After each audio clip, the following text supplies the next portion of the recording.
106.5 FM here. It's good to have you join us today on the program. Yes, this is the Assembly, a program designed to bring you up to speed on the activities of the lawmakers in the Kwara State 8th House of Assembly. Yes, we're talking about the Pragmatic Assembly. My name is Juliana EKPA. Please stay tuned.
Welcome to the update segment of the Assembly. We get to update you on the goings on.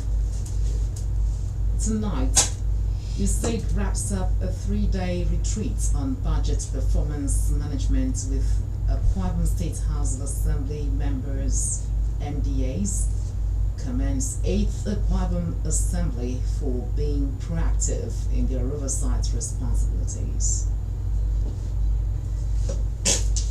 The United States Agency for International Development, USAID, a renowned Nigerian-based international NGO through her state accountability, transparency, and effectiveness state-to-state activity, has wrapped up her quarterly engagements on budget performance with the Kwara State House of Assembly and other MDAs in the state.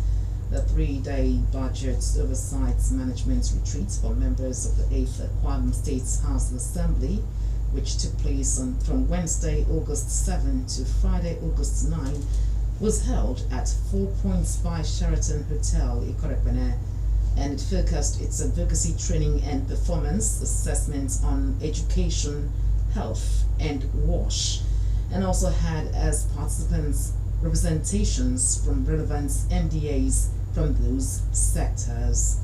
Major objectives of the Converge, which includes strengthening the capacity of the Kwara State House of Assembly on budget review, tracking and analyzing of budget implementation results, review of Kwara State's FY 2024 first half, that's January to June, budget implementation progress in health, education, and WASH sectors, tracking of community needs projects across constituencies in the state, documenting key achievements of the budget within the period under review, and identifying and discussing key challenges for purposes of making recommendations for the successful implementation of sectoral budgets of the priority sectors in the next quarter, which was carried out to strengthen the institutions. Earlier on the commencement date, a Speaker of the Kwara State House of Assembly, Right Honourable Elder Udemotong, in his keynote address on the theme Legislative Oversight, the Journey So Far 2024 Budget as a Case Study, expressed gratitude for the state-to-state team for working in double harness with the Kwara State government, particularly the legislature, to ensure a better life for the people. Further acknowledging that the event as a follow-up to a capacity building engagement in September 2023 between the two institutions as the state-to-state and the Assembly, is also in continuation of the 2024 capacity building workshop on first quarter budget performance, which led to the development plans to guide further engagements between them.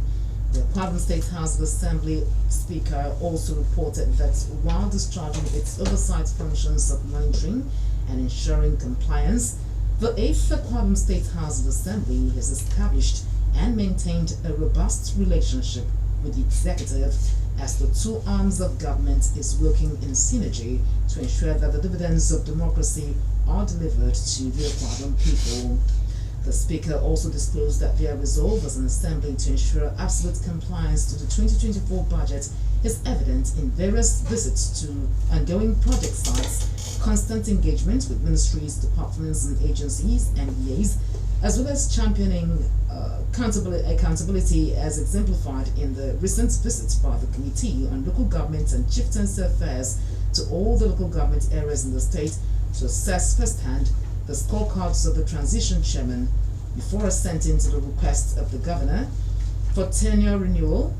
All of these, according to Mr. Speaker, was to ensure effective discharge of the statutory functions as stipulated in the 2024 budget. The state-to-state team led by Bove Pago Imabel in his welcome address expressed satisfaction with the 8th Akwa Ibom State House of Assembly as he commended them for running a collaborative assembly by always being open to dialogue and opinions from the citizens and civil society organizations.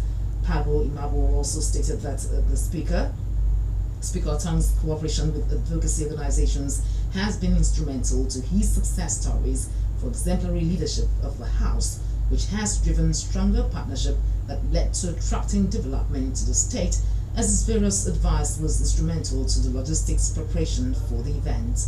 He also commended the 8th Assembly, says the House had treated the concerns of previous engagements efficiently and effectively, as shown by the performance of the state, as there was increase in oversight engagements of the MDAs related to those sectors by the House, whereby Akwa Ibom State government is noted for running a responsible government, as the State Assembly is playing their role of ensuring that the annual budget speaks to the critical needs of the people. As the following were noted during the review, there are institutional ownership of the PFM, that's public financial management, reforms in the state. There was efficiency in allocation of resources, increased statutory delivery through preparation for government's plans across the MDAs in the state in 2024, and with the sustained implementation of IGR strategy, which enhanced revenue generating capacity of the state, as exemplified in quarters 1 and 2 revenue performance of the state. Also, increase in MDA's performance, increased confidence in the state-to-state activities, and increase in MDA's capacity to undertake ministerial mandates. Also, FY4 witnessed increased co-resourcing of reform interventions by the state government. Akwa Ibom State became the only state in Nigeria that adopted the National Chart of Accounts (NCOA) at state and local government levels, as reported by the consultant to the Nigerian Governors Forum. Meanwhile, at various technical sessions which were chaired by chairmen of committees oversighting the NDA's different sectoral reports, ranging from the educational, health, and WASH sectors, were considered. Some emerging challenges ranging from inadequate funding of some of the MDAs, low teachers' qualities, poor releases of approved allocated funds for the MDAs, lack of motivation for staff at the rural areas, and others were identified, and there was serious advocacy for prompt interventions.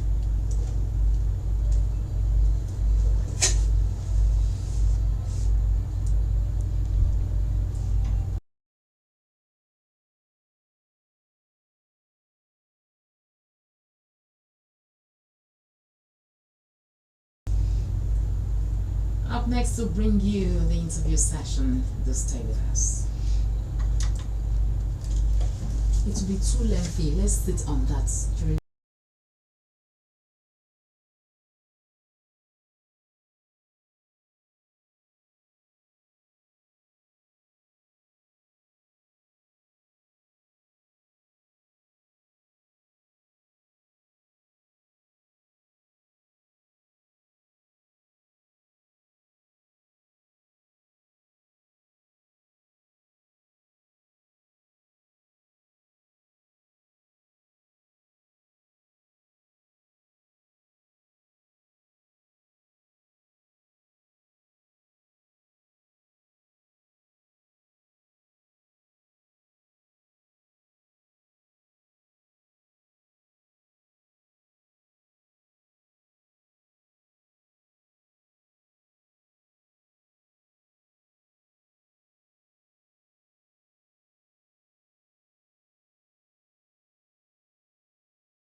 minutes past 7, and you're still on to the Assembly, reaching you from Memories 96.5 FM. Welcome to the interview segment where we get to get ourselves enlightened, about the goings on in the House, certain activities ranging from legislative activities, ranging from oversight to representation, and of course lawmaking. But actually today we won't be sitting on any of that. We'll be taking a look at the training that took place last week, the training on the lawmakers. They had this 3-day retreat at which took place at the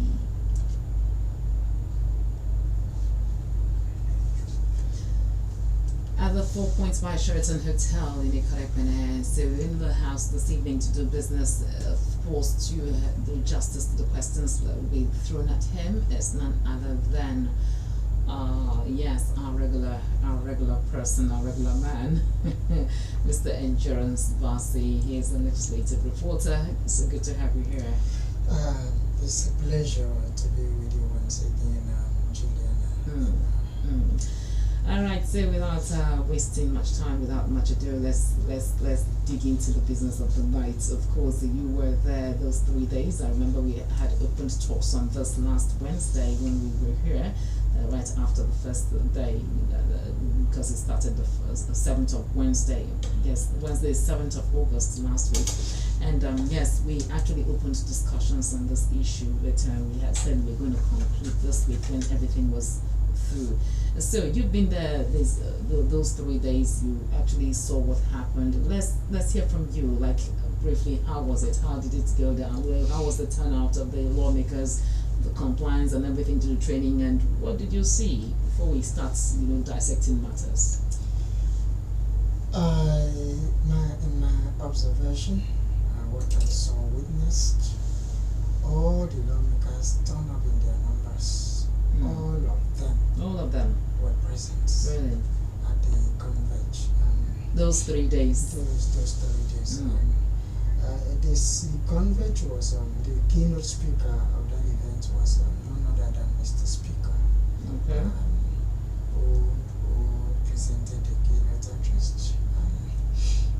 On the theme, the keynote address was on the theme legislative oversight, the journey so far, 2020 budget as a case study.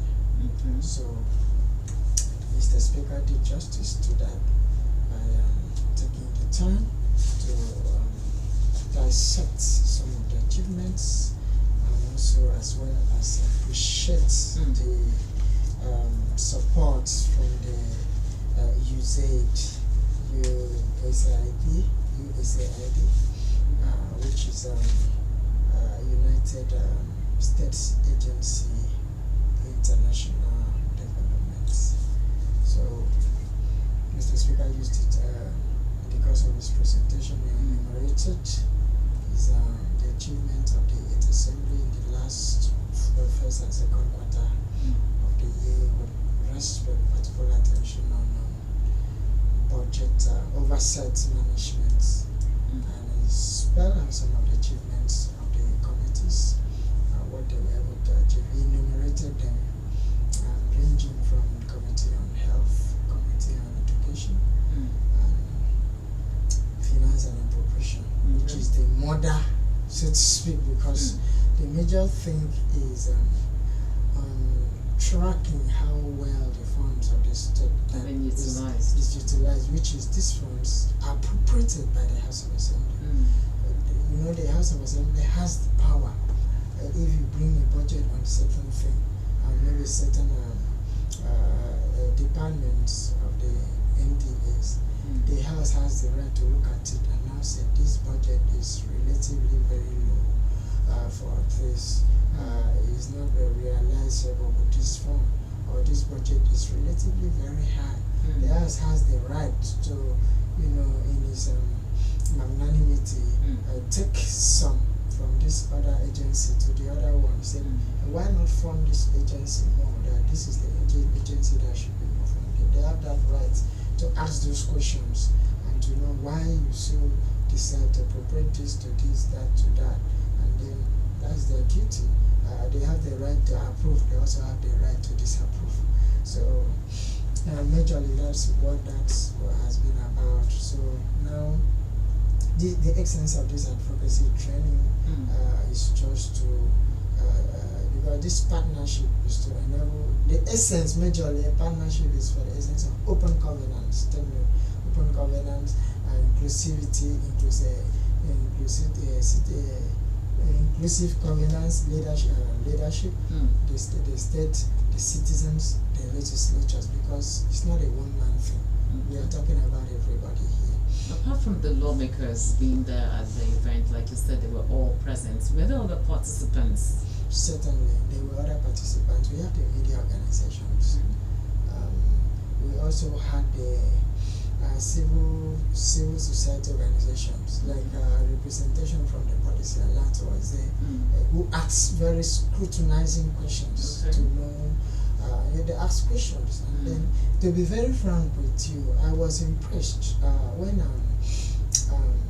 Tija Burton, who is the CEO of Policy Alliance, the director, he said that he's so impressed. I guess maybe if that was his first time of being available, attending events in person with, and then having a cluster of all the lawmakers in attendance, and he heard them speak, he heard them make their policy, and he said, "Wow, that he was forced to confess that what he's saying here is so impressive, that the lawmakers can actually, they are the ones talking like this, that he sees a young mind, very intelligent persons who mean well." So you have people of like that. You also have representation like from the MDS, relevant MDS, relevant MDS from education, health and WASH. Then when we talk about WASH, we look at the Akwa State Water Corporation, Water Corporation, and then we got water, which has to do with rural water agency, and the similar, I think a similar agency there, and the Ministry of Water Resources, Sanitation and Water Resources, representation, and we also have the SUBEB, a representation from SUBEB was there, and then State Budget Office was there, a representation, Ministry of Education was there, and then Accountant General representation from Accountant General's office, because that's the main people that are, these ones are the one that dispatch these ones to this person. We also did several presentations were made, and like there was also a presentation that on fiscal policy that was as well presented, and it was scrutinized, yes, well scrutinized both by the NGOs, the civil liberty organizations, and the members. A whole lot of things, questions, and then assessments were made, and certain things were as well identified, some loopholes, and then they need to correct some of those loopholes. Challenges were as well identified, and it just it was such an interesting, indeed it was a capacity building exercise. Okay. Some of the objectives outlined was, strengthening the capacity of the Akwa State House of Assembly on budget review. Some of the objectives. This was one of them. Can you throw some light on that? Very well. Okay. Nobody is. One thing you need to understand that nobody is an island of knowledge. No matter how intelligent you are, the moment you failed, you refused to subject yourself to further training or workshops, you definitely have yourself to blame, because the society we are living today, things happen rapidly, changes takes place. Take for instance the prices of commodities. You could step into the market to get something today, just tomorrow the very amount, in fact you'll be so embarrassed let's say State Power, you bought this thing 500 last time, and then just maybe you send a child the next morning or the next evening, you say, go and get me this soap, this toilet soap. It's 500. The child quickly runs down there. By the time the child, I need this soap, mommy said I should get this for me, and the child offers the money, and we say no, it's not. It's no longer so 500. It's now 750 naira. And what do the child quickly runs back to the house? Say, mommy, they say 750. He said, no, you know the soap I bought just yesterday. I bought it 500. Go get this for me. Before you know, say, yeah, let's go, and you'll be so embarrassed. Because what is happening? Things are changing rapidly.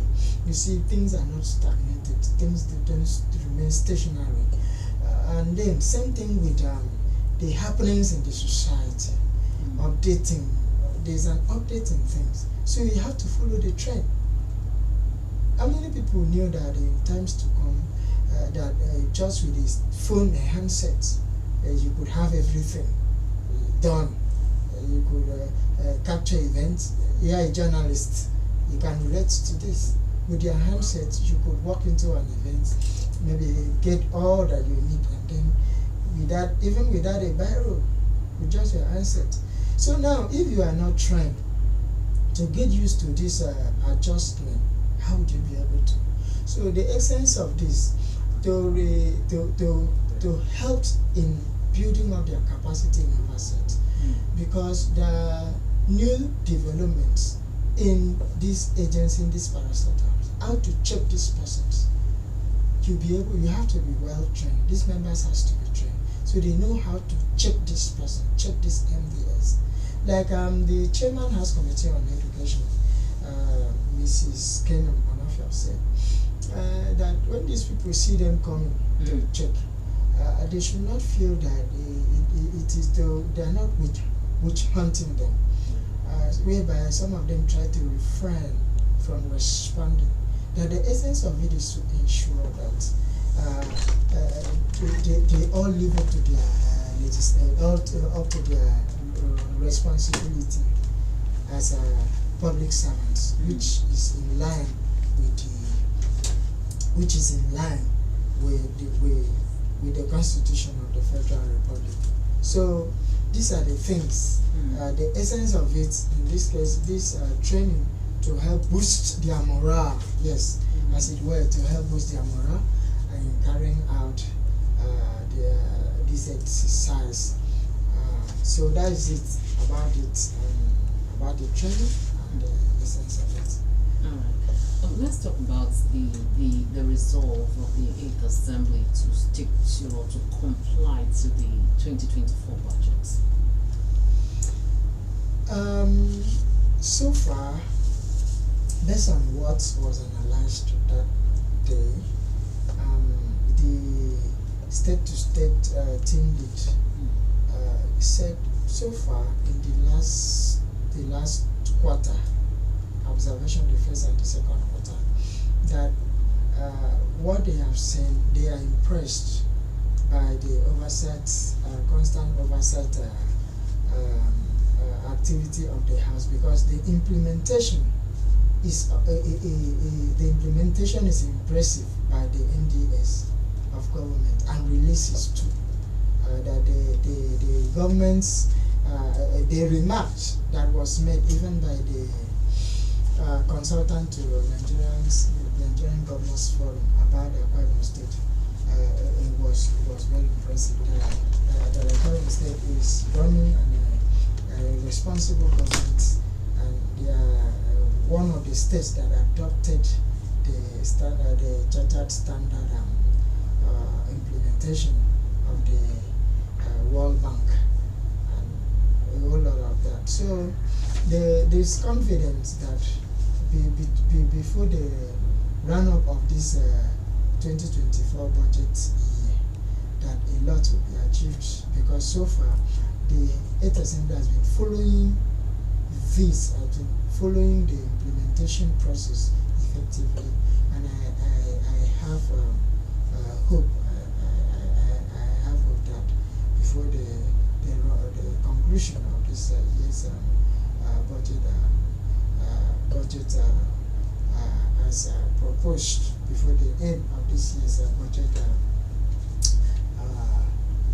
is exhausted, certainly they will ensure that the monies appropriated are correctly being introduced.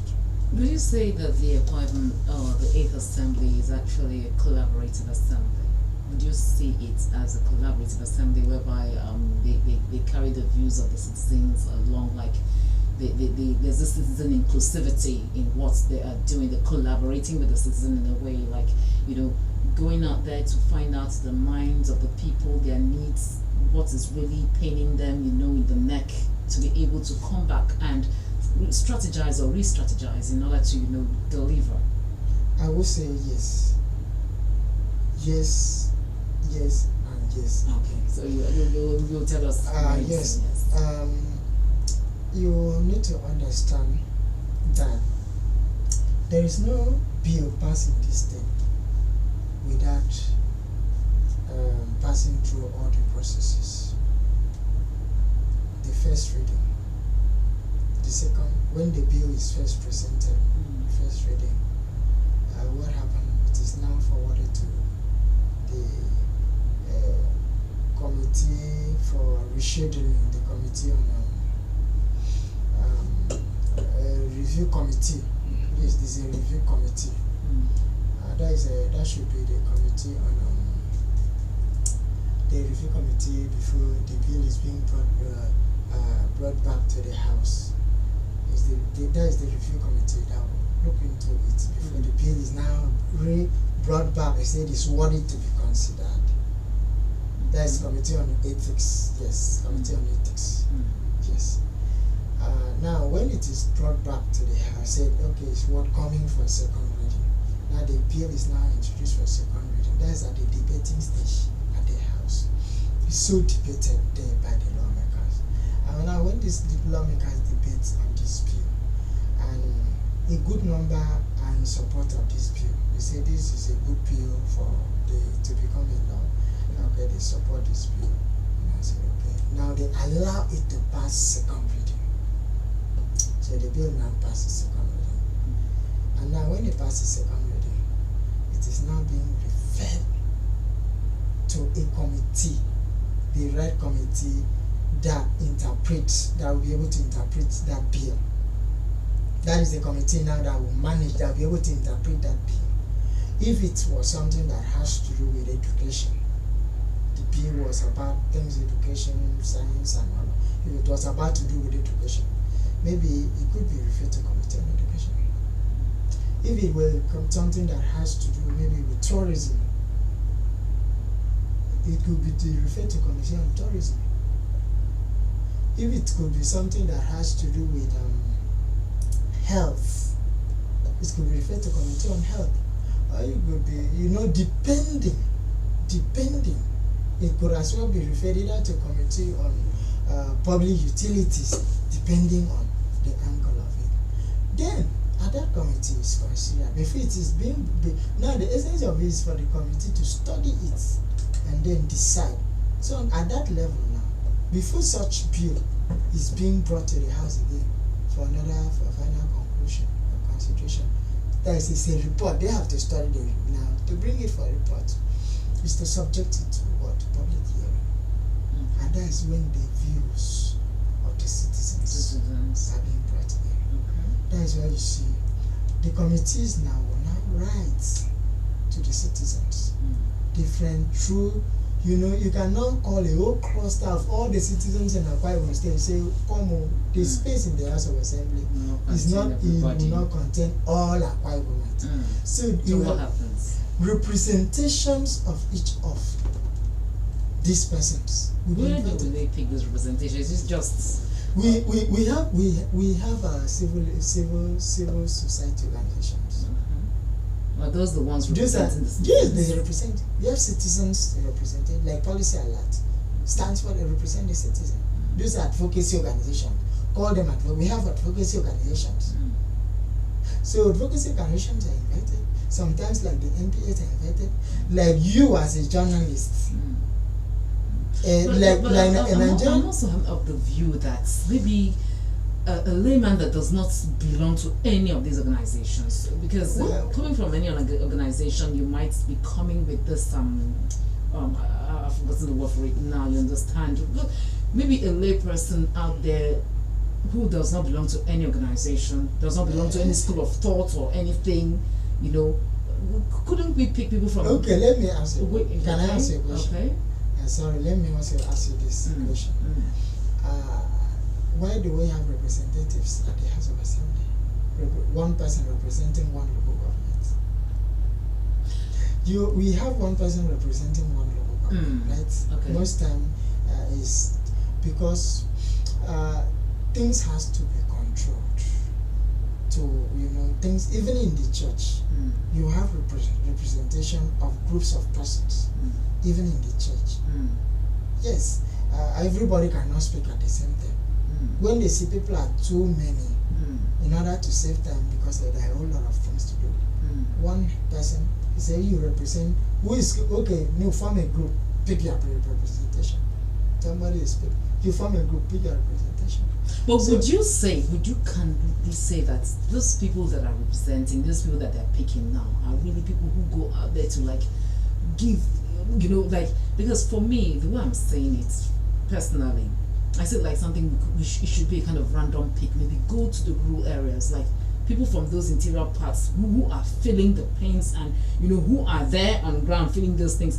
Pick them randomly, let them come and say, yes, this is, you know, understand. Because sometimes when you see you're picking people from organizations or stuff, these guys are people that have already, like, sometimes some of them are not even at the grassroots level, they're not in the rural areas, they're not at, you know, at the level of this, I don't know how to put it. So they may not really... If you know the work of advocacy organization, if you know the duties what advocacy organization do, you yourself will understand that advocacy organizations is as they enter into the rural areas. These things that people. These are the people that are fighting for these people. Yes, advocacy organizations are the people fighting for these people in the rural. When was the last time I saw an advocacy person in my village? Last time the streets in my village is broken down, like the roads are not good. They go around. I'm not just saying this. I'm saying nothing but the truth. They go around to these communities to check things. Like when you hear of reporting, carry the front pages of newspapers and see. Most of the people doing these things are advocacy organizations.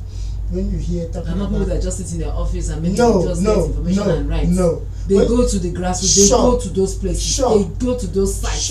When you hear people talk about, they say oil spillage is affecting this. You know, these people gather data. They have data. They conduct interviews. They meet with this person. They understand the plight of this individual. Let me tell you this. For instance, does it interest you that even these lawmakers are also themselves doing serious advocacy for their places? Like on that day, during the training, what was identified was some challenges, like some of the rural communities, when they were on the wash sectors, trying to see how government now will consider water availability in the rural areas. Even the chairman of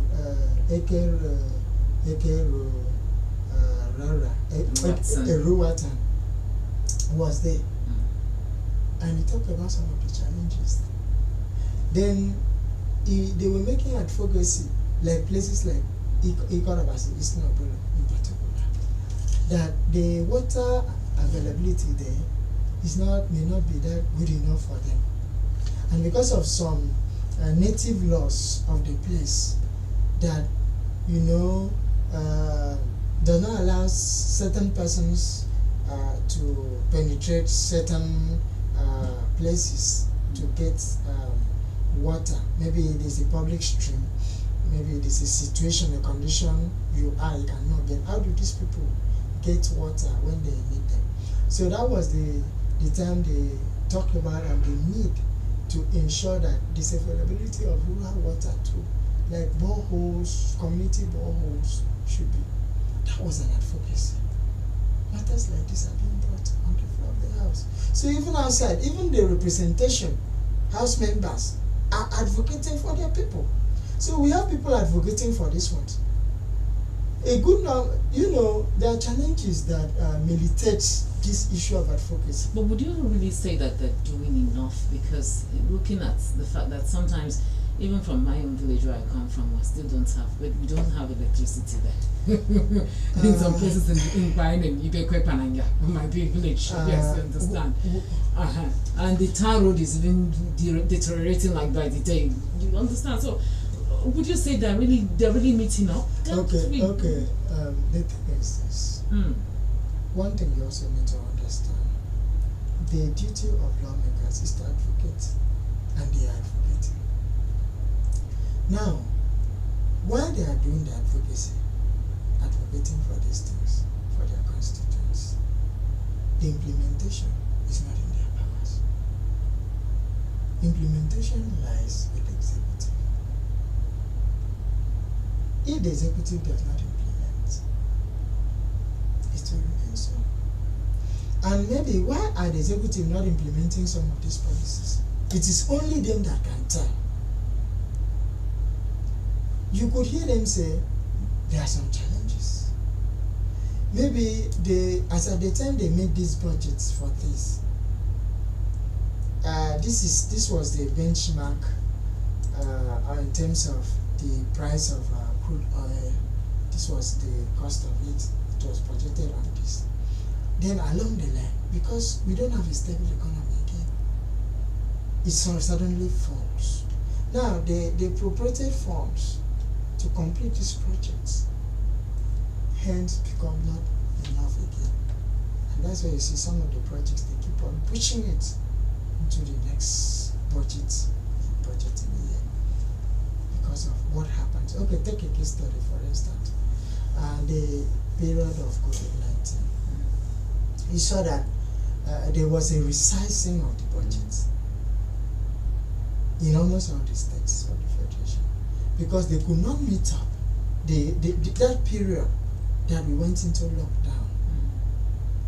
There is no way they could work out the budget as it was supposed to be. So it has to be resized. That budget particular, some of the things, in fact at a point, some of the capital projects was reconsidered. There's no way we could carry a capital project at that point in time. Already when people were already indoors, attention were redirected to some very urgent emergency areas like health sector. Kudos to the last administration who did very well for the health sector. There was a kind of refurbishing of the health sector in the state. So these are the things. And definitely time is always required to meet up with the challenges of every person, every locality, every community. So these people are really advocating, but the implementation does not lie in their hands. I still want to argue with you because it's just advocating, but they're really painting the true picture. Because there's a way you tell somebody something and maybe the person will just take it, but by the time maybe he who wears the shoes that knows where it's pinching him or her will begin to tell you this is how it is. You will be forced to make some of those decisions like, okay, this one must be a priority case, something that must... Yes, for instance, based on like what you have said, a case study of the general hospital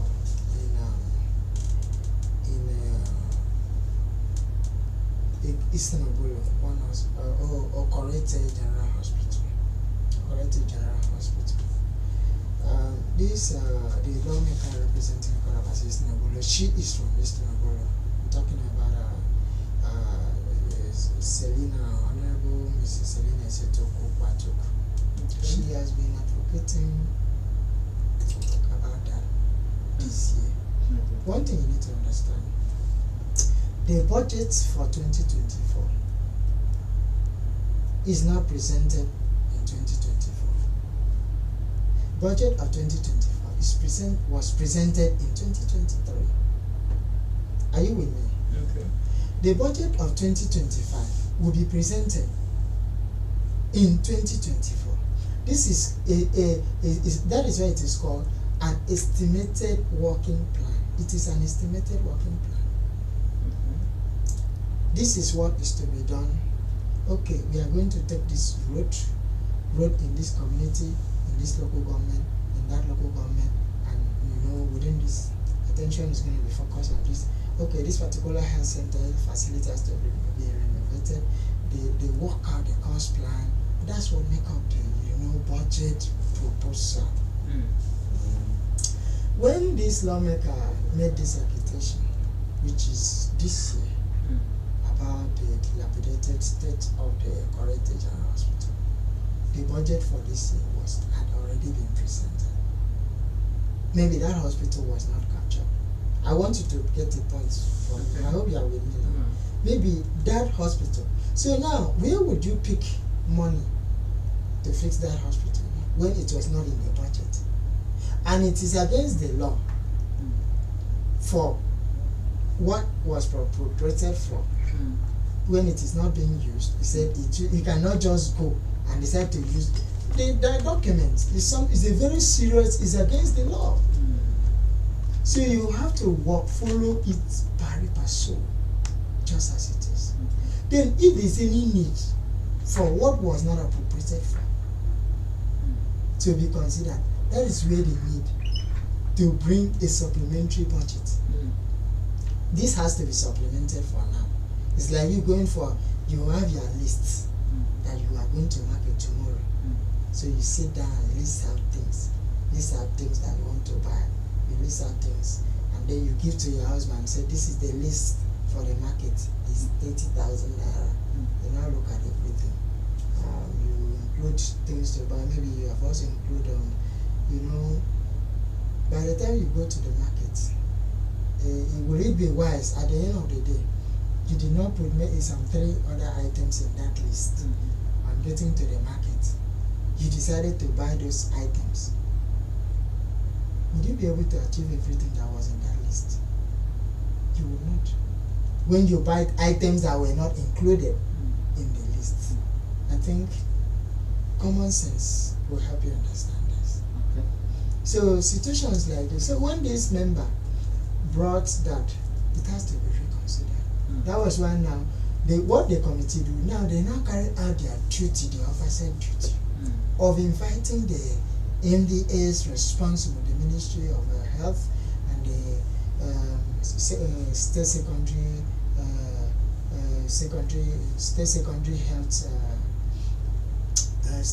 secondary health facility, healthcare management and other related organizations. They were invited and interrogated to know what is happening, why is the place. So they were able to tell them why it is so, because this facility was constructed by according to the presentation by the member, it was constructed during the period of His Excellency Godswill Akpabio.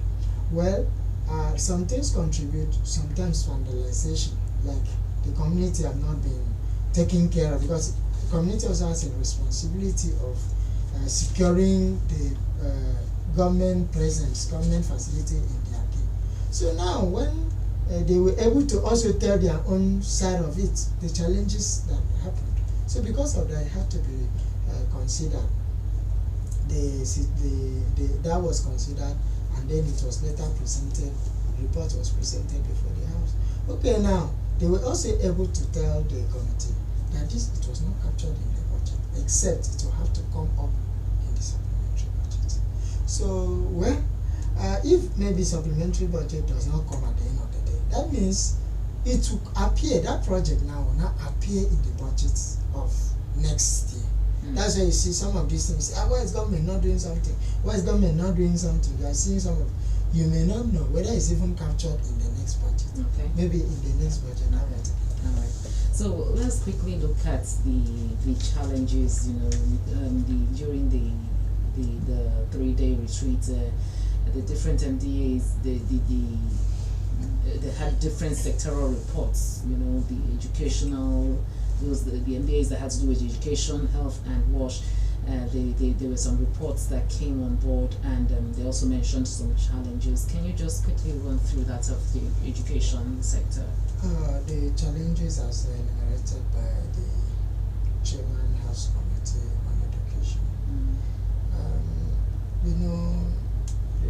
So in the course of carrying out their oversight, a series of observations came up. There were a lot of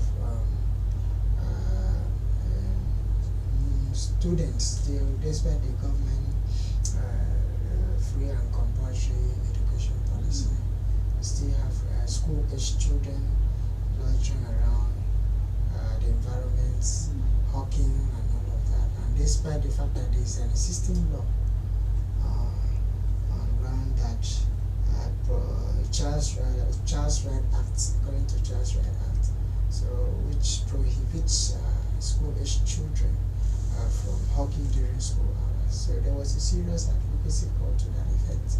So suggestions, ideas were made on what government should do. Someday it was also identified that these children who loiters around identifies the importance of money. You see them, they deliberately go, sometimes not even their parents in the same day. They go on their own, they want to make money because they know the value of money.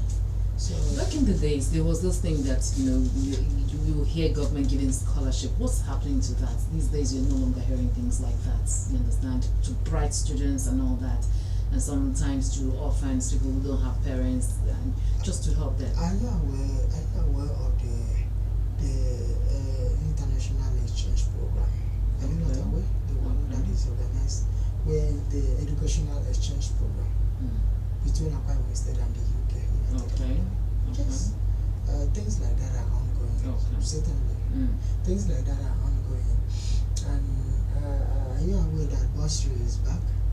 This present administration is paying bursary to the governments, to the students of tertiary institutions. So those things are ongoing. But how effective, if I may use the word effective, is it not something that's tailored towards a specific few, like some special individuals? Is it something that is open and accessible to any child of a private state that wants to well, let me quickly tell you this. The challenge we are having now is that it's unfortunate. It's really, really unfortunate that our youth, our children, now values money than education. Some of them, a good number of them values money now than education. They prefer money. You see, a whole lot of them wants to go into business. They want to make more money. If you really observe, things have changed. Things have changed in what sense? Even government itself is also changing some of its policies and way of doing things. In observing, because you cannot force a camel to drink water. You can only force the camel to the river, but you can't force the camel to drink water. Are you with me? So now, if you observe, constantly trying to force this citizen, this youth, these children to school, they could have passion for something else. They could have passion for entrepreneurship. They could have passion for business. The main essence of it, of all these things, is to enable us, the youth, the children, to become useful to the society. And then we have that's why if you check the curriculum of teaching now have changed. In my days, back in just within the blink of 2011, 2012, we started having things like entrepreneurship in the university curriculum. I don't know if you're aware of that. And then, you have a skill, sectorial training. Skills could be shoemaking, it could be tailoring, a whole lot of things. Now, almost all the higher institutions have this. Are you aware that some of the polytechnics now have vocational centers? Then you could just concentrate on that. You go to school, and then your area is just on that. At the end, you get your certificate, where you can produce the work even in renowned agencies. So, if there's no so much pronouncement on scholarship, but they are still getting indirectly. These are still other part of the scholarship, like the LAID program by the Akwa Ibom State government. That is ongoing. The Ibom LAID. Youth are being trained on different fields and empowered to make their life better.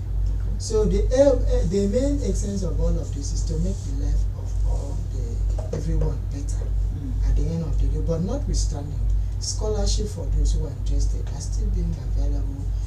Take note that there are requirements you must meet to be able to access the scholarship. When you are qualified, either they pass the interviews and all of that, and then you are able to do it. So let's look at the health sector in 2 minutes. What challenges were ruled out?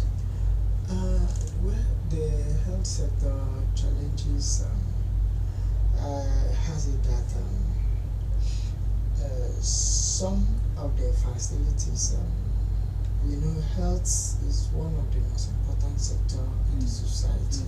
It's never enough. It has never, no matter how much government put in there, a whole lot are still needed. We still have a lot of facilities that need attention, and also, like especially some of the primary health centers too also need most majorly. The concern has been on the issue of getting enough health workers. I think the government has already announced that in due time, anytime soon, it will employ, there will be employment in that regard to handle that. So I hope anytime soon some of these challenges will be handled. All right. That is where we want to draw the curtains this evening. Thank you so much for your input, Mr. Endurance Blasi. Thank you for being an eye over there. Thank you very much, Juliana. It's such a wonderful experience.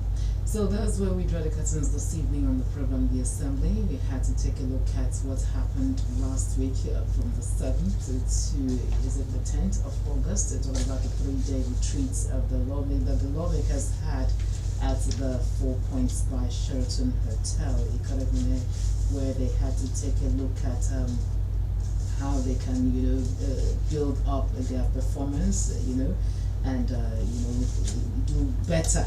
It was actually termed a state-to-state activity, and the quarterly engagement on budget performance with the Apartment State House Assembly and LMEs in the states, which you said had with them. And we believe that arising from there, we'll be seeing better performance, we'll be seeing better legislature. I believe so, Mr. Endurance. Sure, certainly. Yes, and we will be seeing a better Akwa Ibom, yes. And this is one of the curtains once again. Thank you so much for being there. My name is Juliana. We will hope to do this again same time next Wednesday from 7 p.m. The Assembly will make a return. Until then, do enjoy your evening.